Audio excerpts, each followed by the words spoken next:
Acting Vice Mayor Chi Atienza, at lahat ng mga konsehal na nandito ngayon, Department Head, at mga kapwa namin na lingkod bayan sa national government, mga kapwa empleyado ng pamahalaan ng lungsod at ito pang mga bisita. Magandang umaga sa inyong lahat. Good morning. It's a gloomy day. Salamat sa Diyos. Nakaraos tayo last week. Napakahirap po last week.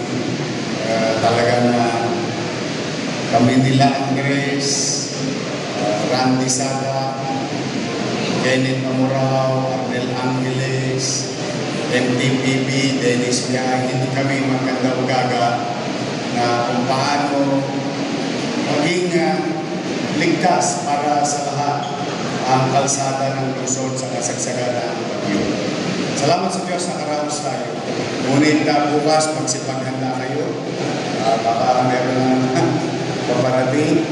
But rest assured that in our own little way, as your city government, despite of all the challenges, financially and facility na mga hindi tumatakbo, ay patuloy natin gagawin hanggang kaya na laging ligtas ang ating kalsada, at kung sakali man ito ay maging challenging, magawa at ma-resolve agad ang inyong pamahalaan ng lungsod. Another way, I think on optimistic side, meron naman hopefully yawan Diyos na magandang mga balita na papasok sa atin. Patuloy natin pag-ahon sa pagkakaluhod, hindi lang po sa baha, sa lahat ng aspeto na kailangan tinutugunan ng pamahalaan. But let me begin with for our employees, particular sa inyo. Last week, I have met, we had a meeting with the chairman and president of GSIS. As you all know, and in fact, alam ko ng mga ibang ahensya ng gobyerno sa pamahalaan ng lungsod, particularly sa city treasury, sa accounting, no? Ang Maynila ay may obligasyon bayarin sa GSIS na naman worth 325 million. Ang malungkot dito, hindi po ito pera, hindi po ito pera ng taxpayer. Ito ay pinagtrabahuhan na, pinaghirapan na, at pera ng mga empleyado ng gobyerno ng Maynila. Madaling salita, ang trabaho lang namin bilang punong lungsod, bilang employer nyo, is bawasan sa payslip nyo ang contribution nyo sa GSIS, pagkuha ng kanan, ibibigay sa kaliwa, dadali sa GSIS. Ganun lang po kasimple. Nangyari na yan dati. In fact, from almost 300 billion, nakadiskwento ako, napagbigyan ako ng GSIS sa mga penalties and surcharges kasi naawa ko noong araw ng mga panahon na yun, first term ko, na baka yung mga retiradong empleyado hindi naman makakuha ng pensyon kasi sa records ng GSIS hindi sila kumpleto. Pero sa payslip nila, kumpleto ang bawas. Na-resolve na yan. I thought,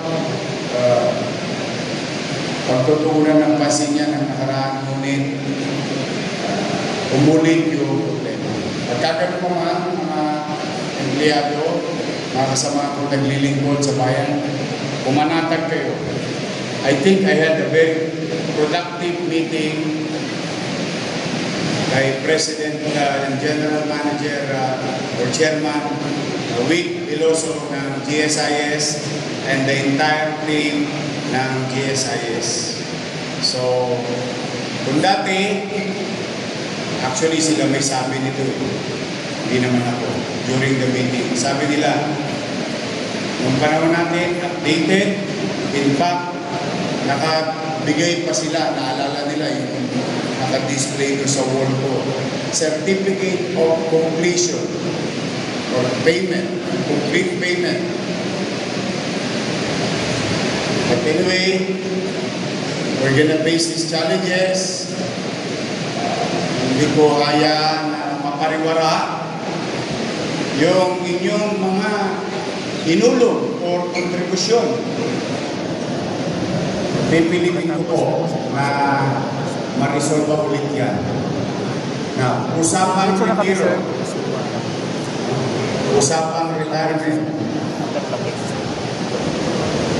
Sana habang buhay na mag-retire ang mga Tologes. But I was called, my attention was called by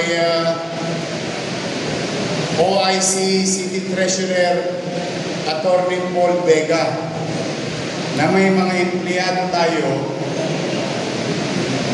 1 year, 3 years, 5 years, 7 years na naghihintay ng terminal leave. Hindi pa nabibigay sa kanila. Yung marami sa kanila, 33 years, 31 years, 2 years, 10 years, nagservisyo, kasama natin. Pero hindi nila makakayaban ng terminal leave nila. For some reason, walang cash.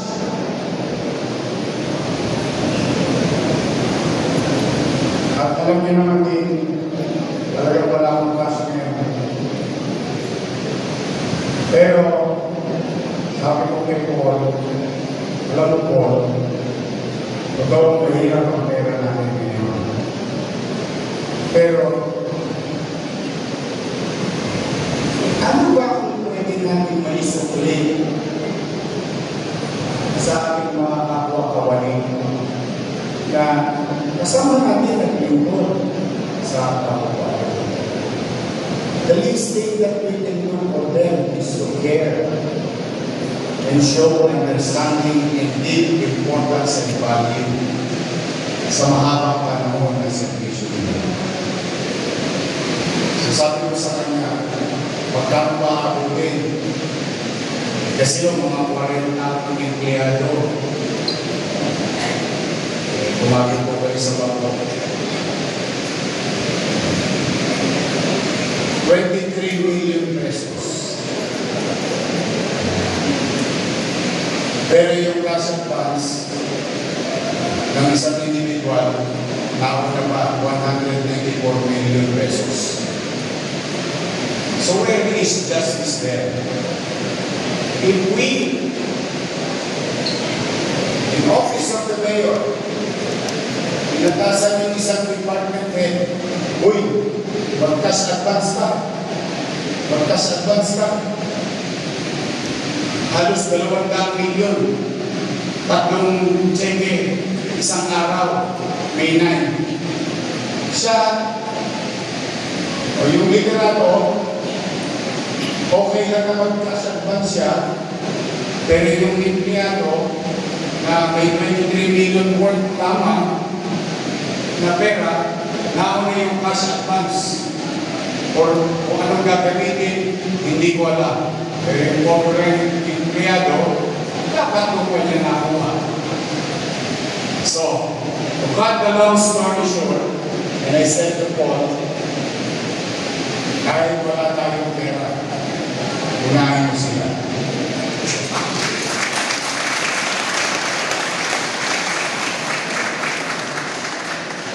Kaya ngayon, ito ang ating regular Monday. Makilala naman natin sila, mabigyan naman natin ng pagkilala at pagpapalaga. At bukod sa away,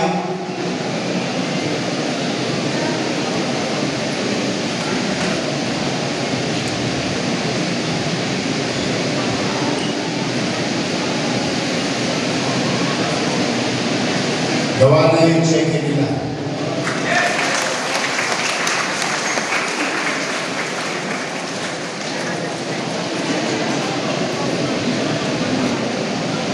Unahin ko na yung pinakamalaki.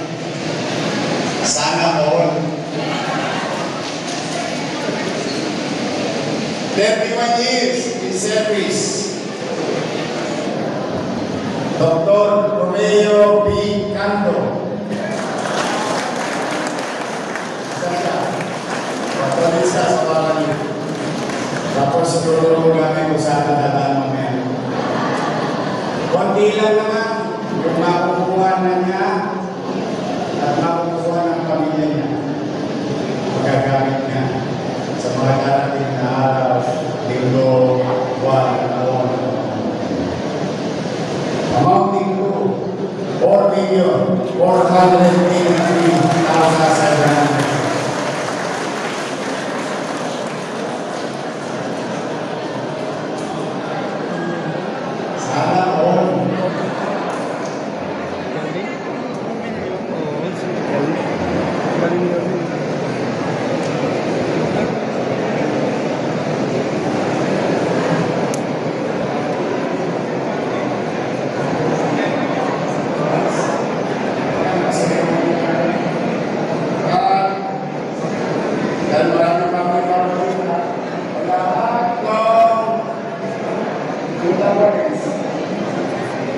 Lahat ng Pilipino natatanggap ng cheque, hindi mo na kayo lahat.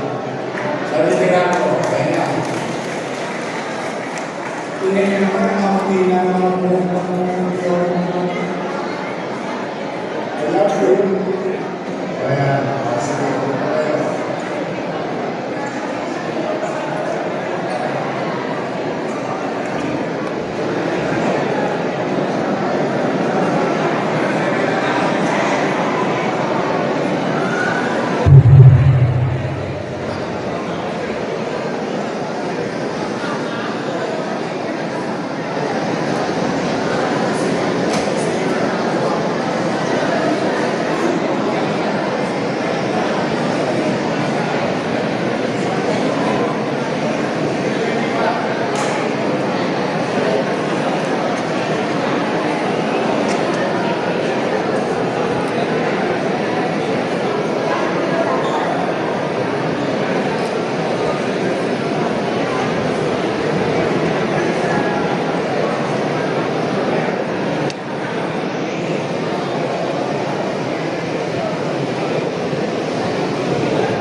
Diretso na rin po, kasali yung cheque.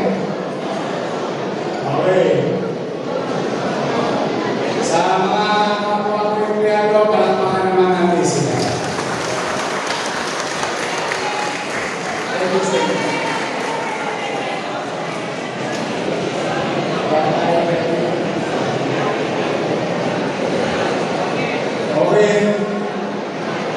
Next. Sino hindi pa nag-usap?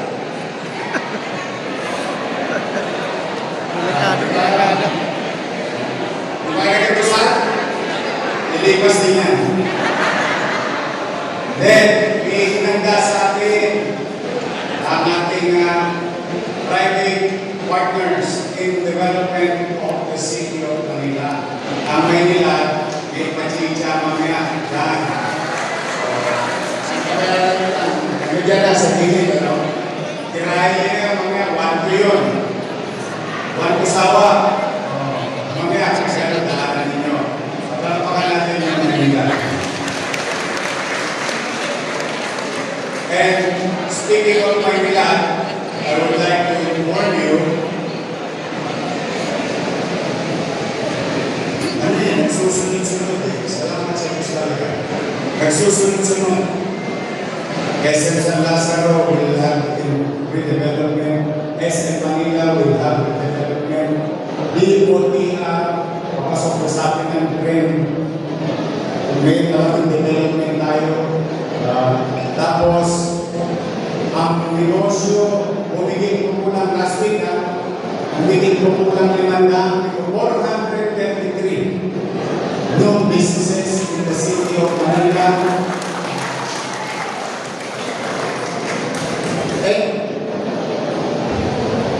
Talagang magbuti lang talaga tayo. Babalikan tayo ng mga negosyante at pagtitiwala muli sa gusto ng Manila. Now, in fact, today, we will receive development again from the private sectors para sa benepisyo ng malinis, maayos, na daloy ng tubig inumin sa lungsod ng Manila. Last 2 weeks ago, nang kinausap ko sila, kung pwede, bumalik na ulit sila sa Manila at lahat ng uri ng development, itulog na nila because they will approve it. Now, here we are today with our private partners for the development of the city. Nakita niyo ginagawa ng Meralco. Lumilinis ang mga kapit, kalsada, and sa mga naman tubig. We are going to receive about 7 to 8 kilometers of development galing sa Maynila. Palaparan natin sila. Huwag ka kayo magulat pagkakatraffic. Mas gusto ko na mag-traffic kaysa tayo may tubig. Mas gusto ko na may traffic para tayo paano kahit apo-apuhan ninyo pagkadaan kayo ng development na yun, may malinis silang tubig na makakuha at maayos na patubigan sa ating gusto. This is now for the future. And I always welcome each and every one of them. Go back to Manila. Balikan nyo na po kami. Dito na po muli kayo mamuhunan sa lungsod ng Manila. No harm will come to you. No abuse. God of the days na ulitin ko in the old days, yung zoning board, yung business permit, yung assessor na madalas reklamo sa akin. Tapos na tayo. Let's start anew. Redeem yourselves. Let's redeem ourselves. Make business easy to deal with the city government. Let's practice the ease of doing business in the city of Manila, the way it was before. Now we are starting. So, sa mga akong naglilingkod, ako'y nagkakabang loob sa inyo. Nakikiusap ako sa inyo. Hindi naman siguro mahirap.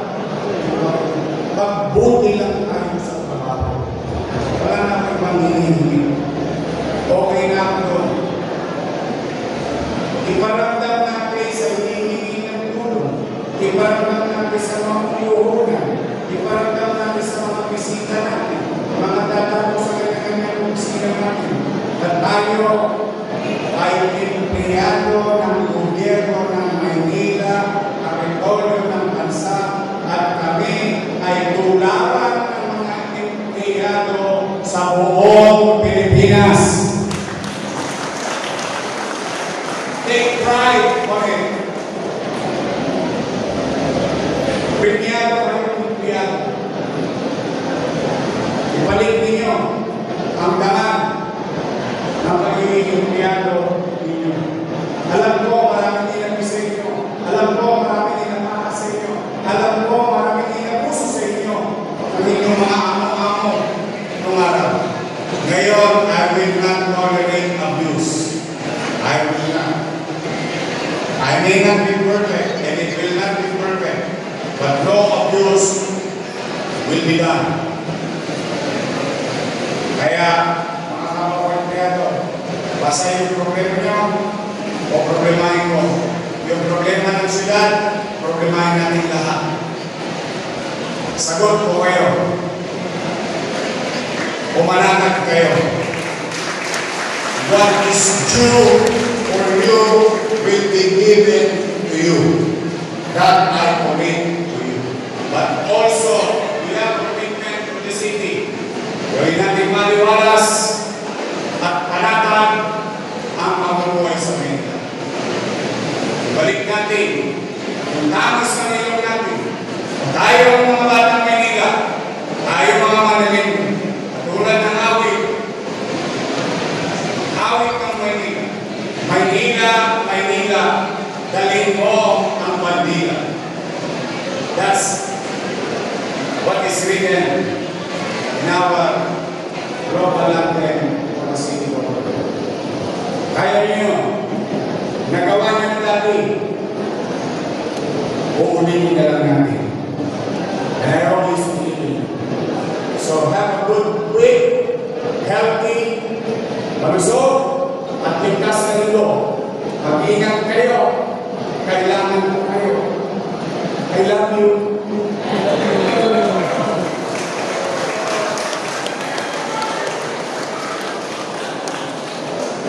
I'll do my best. Together, we can make Manila great again. Maraming salamat. At palagi na kayo.